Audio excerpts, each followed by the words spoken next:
Hello, my dear student. Welcome to our online section. Myself, Yogita मोरे. मैं आपको SP subject पढ़ा रही हूँ. इस एसपी सब्जेक्ट में हमने ऑलरेडी पहले 2 चैप्टर्स कंप्लीट कर चुके हैं और उसके बाद हम चैप्टर नंबर 3 जो है फॉर्मेशंस ऑफ अ कंपनी ये स्टार्ट कर चुके हैं. पिछले लेक्चर में हमने पार्ट 1 उसका कंप्लीट किया था. उसका हमने प्रमोशंस और प्रमोशंस के प्रमोटर्स जो होते हैं वो उनका रोल्स क्या है वो कंप्लीट किया था. उसके बाद steps in promotions of a company ये भी कंप्लीट किया था. तो आज के लेक्चर में हम देखने वाले हैं इनकॉर्पोरेशंस ऑफ अ कंपनी. दोस्तों, प्रमोशन तो हो गया. अभी इनकॉर्पोरेशन के टाइम पे हमें क्या क्या करना है. इनकॉर्पोरेशन यानी क्या होता है? Depend upon the object of the company, scales of operations and amounts of capital needed, and the promoter decided whether to form a public company or a private company. अभी ये हम करने वाले जब कंपनी की हम कारपोरेशन का time जब आता है कंपनी का, उस टाइम पे कंपनी हमें कौन सी चाहिए, पब्लिक चाहिए या प्राइवेट चाहिए, ये हम उस टाइम पे डिसाइड करते हैं. उस टाइम पे हम ये भी डिसाइड करते हैं कि कंपनी का स्केल किस तरीके का होना चाहिए और उसके बाद उसकी नीड, अमाउंट की नीड कितनी है, इसकी भी जानकारी हमें होनी चाहिए. तो ये हम यहाँ पे देख सकते हैं. इसकी जो स्टेप है वो हम देखने वाले हैं. देखो, यहाँ पे आपको एक चार्ट दिखाई दे रहा है. उसमें उन्होंने कहा है कि follow the steps are undertaken to incorporate a company. Company को इनकॉर्पोरेट करने के लिए ये जो स्टेप होते हैं वो फॉलो करने पड़ते हैं. वो कौन कौन से स्टेप हैं हम देखते हैं. Obtain a digital signatures certificate यानी DSC उसको हम कहेंगे. उसके बाद registered DSC in the name of director with MCA. उसके बाद obtain director identification numbers DIN, apply for reservations of names. उसके बाद finalize memorandum of association and articles of association. उसके बाद signing, stamping and dating of memorandum and articles of association, preparing other necessary document, deciding address for communication. उसके बाद obtain a statutory declaration. उसके बाद filing of applications and documents for incorporations with ROC. उसके बाद obtaining a certifications of incorporation. आपको लगा होगा कि ये मैंने लगातार पढ़ दी, तो ऐसा नहीं है. हम उसका अभी डिटेल में स्टडी करेंगे. ये जो पॉइंट मैंने अभी बोले तो ये इनकॉर्पोरेशन के स्टेप्स से, इन स्टेप्स को फॉलो करके ही हमें कंपनी को इस्टेब्लिश करना पड़ेगा. तो हम फर्स्ट देखेंगे obtain a digital signature certificate. यहाँ पे DSC यानी डिजिटल जो सिग्नेचर हम करने वाले हैं, तो वो डिजिटल सिग्नेचर्स इलेक्ट्रॉनिक की डिजिटल यानी इलेक्ट्रॉनिक की तरफ से हम, यानी जो सभी होगा वो डिजिटल होगा, इलेक्ट्रॉनिक होगा. जो भी हम साइन करेंगे वो डॉक्यूमेंट पे. The digital signature certificate is needed for a person authorise to sign a document for E-filing. So promoters and proposals first directors need to obtain a DSC. यानी हम जो डॉक्यूमेंट जो करने वाले हैं वो E-filing से करने वाले हैं, इलेक्ट्रॉनिक स्टाइल से करने वाले हैं या इलेक्ट्रॉनिक तरीके से करने वाले हैं. उसी तरीके से हमें डायरेक्टर भी अपॉइंट करना है. तो डायरेक्टर्स के हमें जो प्रमोटर्स होते हैं, बहुत बार तो वही डायरेक्टर्स होते हैं, तो उनकी नीड हमें लगती है सर्टिफिकेट पे ऑथराइज साइन करने के लिए. तो वो भी हमें इलेक्ट्रॉनिक तरीके से करनी है. सेकंड देखेंगे हम registered DSC in the name of directors with MCA. यानी यहाँ पे other obtaining the DSC is the name of with promoters or directors, the DSCA has to be registered with the MCA, or MCA maintains the details of every director including their DIN personal details. यानी यहाँ पे जो हम digital तरीके से हम sign करने वाले हैं, तो वो जो होता है तो उनका रजिस्ट्रार के पास, यानी एमसीए के पास हो या फिर डीआईएन के पास हो या फिर जो है तो उनके हिसाब से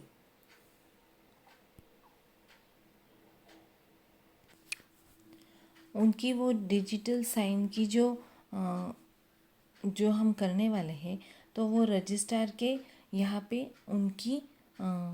उनको मेंशन करना चाहिए, या फिर उनको मेंशन करने के लिए उनके पास हमें जाना चाहिए। उनकी हमें जानकारी, उनसे हमें और इन्फॉर्मेशन लेनी चाहिए। एमसी यानी क्या होता है? Minister of corporate affairs. यानी ये जो होता है वो एक व्यवहार मंत्रालय जो हम कहते हैं, कंपनी व्यवहार मंत्रालय जो है 2013 जो है, उससे उनके हिसाब से उन्होंने इस डिजिटल स्टाइल से जो हम रजिस्ट्रेशन करने वाले हैं, तो उनके पास जाकर हमें लीगली ये प्रोसेस करनी पड़ती है। आगे हम देखेंगे ऑब्टेन डायरेक्टर आइडेंटिफिकेशन नंबर्स। यानी यहाँ पे हम देखेंगे the promoter first directors of the proposed company who do not have DIN have to apply for DIN in electronic from SPICE 32. At the times of incorporation, a person to be appointed as the directors must have a DIN। यहाँ पे जब first directors होते हैं तो उस first director की जब भी proposed company who does not DIN, उनके पास DIN नहीं होता। DIN का मतलब जो है डायरेक्टर आइडेंटिफिकेशन नंबर, ये जो होता है उनके पास नहीं होता, तो उन्हें क्या करना पड़ता है? SPICE 32 at the time of incorporation के टाइम पे a person who be appointed as a director must have be DIN, क्योंकि उन्हें जो MCA है तो MCA के पास जाकर उनको वो लेना पड़ता है। तो जो पोर्टल्स है उनका SPICE, तो उसके पास से वो नंबर्स लेना पड़ता है। ये हमें इनकॉर्पोरेशन के समय लगता है। For apply for a reservations of name. अभी यहाँ पे हम देखेंगे the promoters have to get the propose name of the company approve by the central register centre CRC by the filling for RUN any reserve unique name along with the prescribed free through MCA portals। यानी यहाँ पे जो है उनका ऐसा नाम रखना चाहिए हमें कंपनी का कि जो किसी का नहीं हो, पहले किसी का ही नहीं हो, यानी वो रिज़र्व रखना है हमें। तो वो करने के लिए हमें क्या करना पड़ता है? RUN का मतलब जो है रिज़र्व यूनिक नेम जो है, तो उनके पोर्टल पे जाके हमें CRC का जो भी फ़ाइन होता है, जो भी फ़ीस होती है, वो फ़ी पे करके हमें वो नाम वहाँ पे हमें रिज़र्व रखना पड़ता है। उनकी जो वेबसाइट है www.mca.government.in, यहाँ पे जाके उनकी जो भी फ़ीस होती है वो फ़ीस पे करके हमें हमारा नाम जो होता है वो रिज़र्व रखना पड़ता है, साइड में रखना पड़ता है। प्रमोटर्स में suggest more the one name in the order of their preference. यानी यहाँ पे हमें एक ही नाम जो है कंपनी का एक जो नाम है वो डबल नहीं आना चाहिए, इसका हमें ध्यान रखना है। आगे हम देखेंगे फिर जो हमारा है वो finalise memorandum of association and articles of association. यहाँ पे टू इम्पोर्टेंस डॉक्यूमेंट जो है हमारे memorandum of associations and articles of association have to be submitted along with the application for incorporation of company। पहले तो जब हमने देखा कि प्रमोटर्स को सिर्फ ड्राफ्ट बनाना पड़ता है मेमोरेंडम ऑफ एसोसिएशन कंपनी का, और उसके बाद जो आर्टिकल्स ऑफ एसोसिएशन कंपनी जो है उनका सिर्फ हमने ड्राफ्ट बनाया है।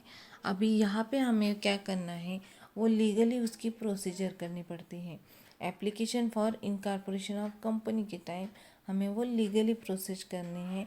This documents contain a legal and technical information related to objective of the company.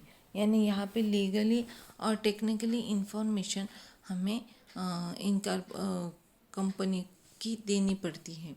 और regulation for operations of a company, उनकी जो भी लॉ के हिसाब से हमें ये सभी रेगुलेशंस हमें फॉलो करने पड़ते।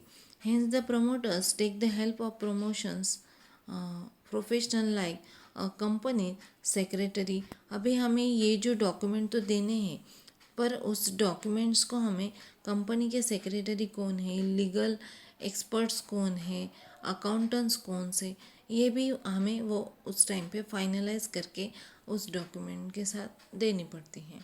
इन the case propose public company wants to list the, जो लिस्टेड कंपनी होती है उस लिस्टेड कंपनी को भी हमें स्टॉक ऑफ एक्सचेंज जो होता है हमारा, आपको पता है स्टॉक ऑफ एक्सचेंज, ये हमें कॉपी देनी पड़ती है स्टॉक ऑफ एक्सचेंज पर। उस टाइम जब लिस्टेड करनी पड़ती है कंपनी, तभी हमें ये मेमोरेंडम ऑफ एसोसिएशन का जो ड्राफ्ट है तो वो लीगल करके उसकी कॉपी हमें सेंड करनी पड़ती है। 6 हम देखेंगे signing, stamping and dating of memorandum and articles of association. अभी जब भी हम कंपनी को इनकॉर्पोरेट करते हैं तो उस टाइम पे हमें जो भी पर्सन्स होता है, डायरेक्टर को हम अपॉइंट करते हैं, तो उस डायरेक्टर की जो साइन होती है, एड्रेस होता है, it subscribe the memorandum to shall address his name and description address, या फिर एक्यूपेशंस जो होते हैं in patience of listed one, यानी ये जो होते हैं विटनेस होते हैं who shall the attach the signature and like view the science and add the names and description address and occupations. यानी ये जो भी एड्रेस, नाम जो भी है, हमारा नेम जो है, एक्यूपेशन जो है,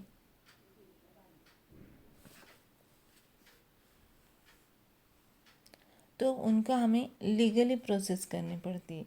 और ये भी देखना पड़ता है कि इसके पहले ये एड्रेस तो नहीं है कंपनी का, ये सभी हमें देखना पड़ता है। ये सभी लीगली हमें सब हम देखेंगे मेमोरेंडम ऑफ एसोसिएशन के डॉक्यूमेंट के साथ ही हमें ये देनी पड़ती है।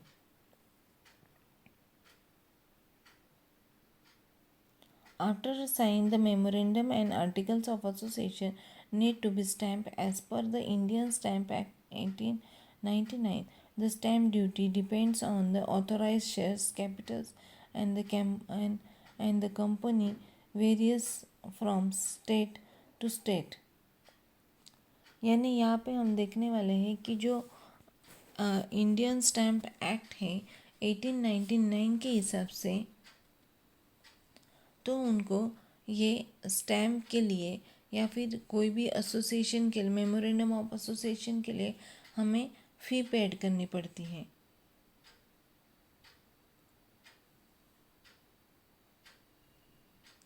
ये जो फ़ी होती है तो वो अपने अपने हिसाब से अपने अपने स्टेट्स पे वो डिपेंड होती है कि ये स्टेट का अलग है, उस स्टेट का अलग है, ऐसा रहता है। आगे हम देखेंगे 7 जो हमारा पॉइंट है, प्रिपेयरिंग अदर नेसेसरीज डॉक्यूमेंट। अभी कौन कौन से डॉक्यूमेंट उनको लगने हैं। फर्स्ट तो है कंसिस्ट ऑफ डायरेक्टर्स जो है, a list of person who have the agree to the first directors along with their written consent should be prepared. Their personal details DIN proof of identify या फिर interest in other forms of or companies should be indicated in the list. The required written consent should be the prescribed format as per the company act 2013। यानी यहाँ पे company act 2013 के हिसाब से यहाँ पे जो फर्स्ट डायरेक्टर हम अपॉइंट करने वाले हैं तो उसकी लीगली उनसे हमें लीगली रिटर्न एक कंसर्न लेनी पड़ती है उसकी, और डिटेल्स उनके चाहिए होते हैं हमें। या फिर उसके बाद जो भी पर्सन्स है इंटरेस्टेड जो है कंपनी के लिए, उस कंपनी की एक लिस्ट बनानी पड़ती है, और इस लिस्ट को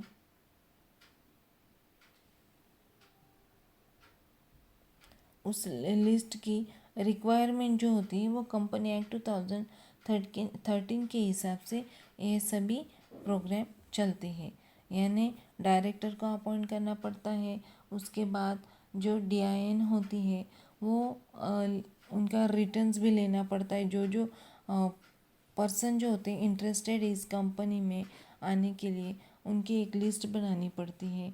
उसके लिए ये हमें कंसेंट ऑफ डायरेक्टर से कंसर्न करनी पड़ती है। उसके बाद हम देखेंगे details of managers and secretaries. Managers की और सेक्रेटरीज की भी डिटेल्स लेनी पड़ती है, उस पर भी रिटर्न एक एप्लीकेशन करके उस पर एक साइन लेनी पड़ती है। उसके बाद हम देखेंगे declaration by subscribe to the memorandums and first directors. जो भी फर्स्ट डायरेक्टर्स होते हैं तो फर्स्ट डायरेक्टर्स की और मेमोरेंडम ऑफ एसोसिएशन की हमें एक रिटर्न कॉपी भी लेनी पड़ती है, और उसमें हमें ये देखना पड़ता है कि ये जो डॉक्यूमेंट्स है वो लीगली है या नहीं।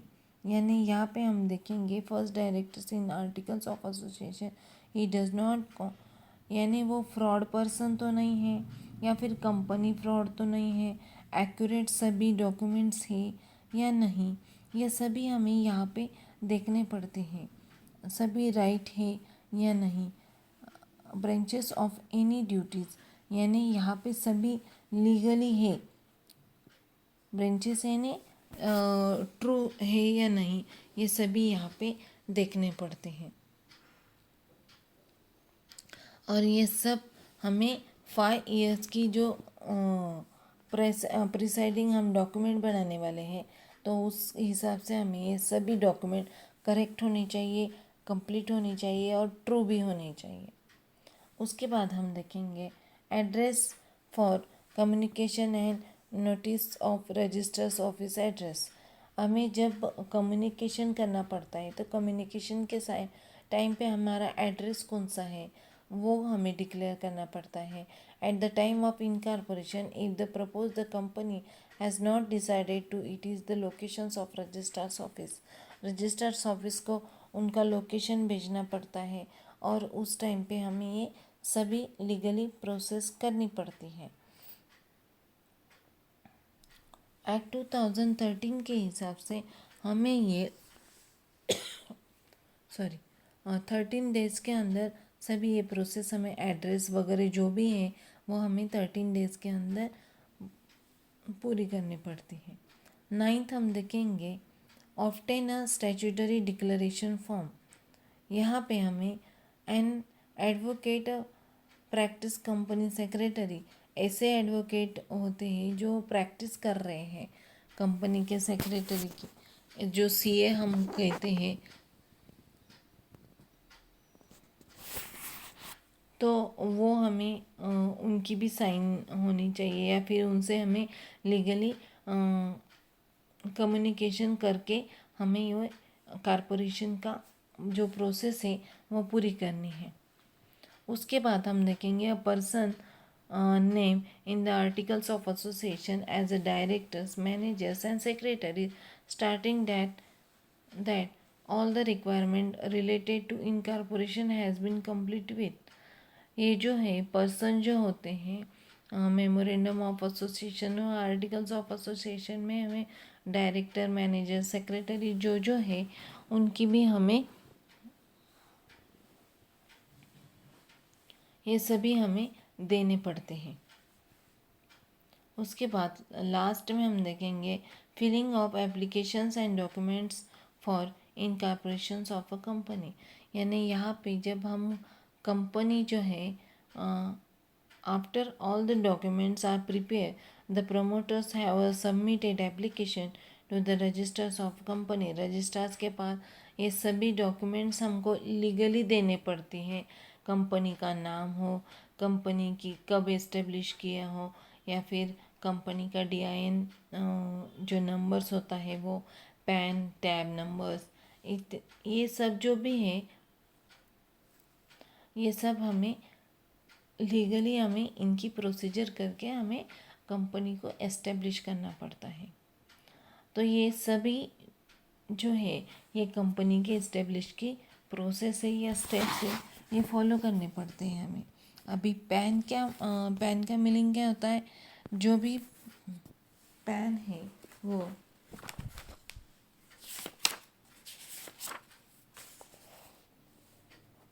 पैन का मीनिंग होता है परमानेंट अकाउंट नंबर्स, और TAN का मतलब होता है tax deductions and collections account numbers. ये जो है ये टैक्स डिडक्शन नंबर जो होता है वो 10 डिजिट्स का होता है। तो ये सभी हमें, और PAN भी 10 डिजिट्स का होता है। ये सभी हमें इनकॉर्पोरेशन के टाइम पे लगते हैं। उसके बाद हम बाद में जो है आगे का जो है हम वो बाद में देखेंगे। आज के लिए इतना ही। धन्यवाद।